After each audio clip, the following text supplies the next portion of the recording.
அனுக்கிரக நிலையோடு அகத்தியன் வழங்கும் ஆசிகள், தொடுக்கும் வினாவிற்கு அகத்தியன் வழங்கும் விடைகள், அவ்விடைகளை வழங்குவதற்கு அகத்தியன் ஒருவன் மட்டும் அமர்ந்திருக்கின்றான், ஆசிக்குள் அகத்தியன் ஒருவன் மட்டும் உரையாடுகின்றான் என்கின்ற அத்தகைய நிலையிலிருந்து மாறுபட்டு ஒவ்வொரு வரிகளும் 2 வரிகளாக ஒவ்வொரு சித்தகணங்களும் உள்வந்து உரையாடுகின்ற சச்சங்க நிகழ்வென்று அகத்தியன் உரைக்கின்றோம். ஓம் அகதீசாய நமக. அகத்தியன் மட்டும் அமரவில்லை.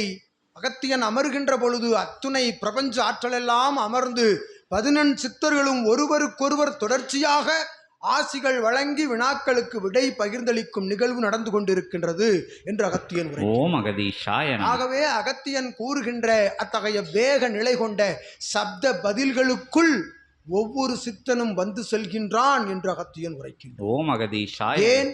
ஆற்றல் கொண்ட சூட்சம நிலை கொண்ட சிவமகா வாழை சித்தனும் உள்ளிருந்து உரையாடுகின்றான் என்று அகத்தியன் உரைத்து அற்புதமாக வினாவிற்கு விடையளிக்கின்ற பொழுது அமர்ந்திருக்கின்ற தலத்தில் அமர்ந்திருக்கின்ற இவர்களுக்கு மட்டும், மாநிலர்களுக்கு மட்டும் அகத்தியன் விடையளிக்கவில்லை. சித்தன் உரைத்தவாறு இச்சாதனத்தின் மூலமாக பிரபஞ்சம் அறிய வேண்டும் என்பதற்காக அவ்விடைதனை பகிர்ந்தளிக்கின்ற பொழுது செவிமடுக்க கேட்கின்ற ஒவ்வொருவனும் ஞான நிலைதனை, உண்மையான ஞான நிலைதனை அடைவான் என்கின்ற அத்தகைய அகமகிழ்வு, அத்தகைய ஆன்மீக இச்சையினால் அகத்தியன் உரைக்கும் உரையில் சற்று ஏற்ற இறக்க சப்த நிகழ்வுகள் இருந்த பொழுதும் அது அத்துணையும் ஆசியே என்று அகத்தியன் உரைத்து அகமகிழ்வோடு ஓம் அகதீசாய நமக.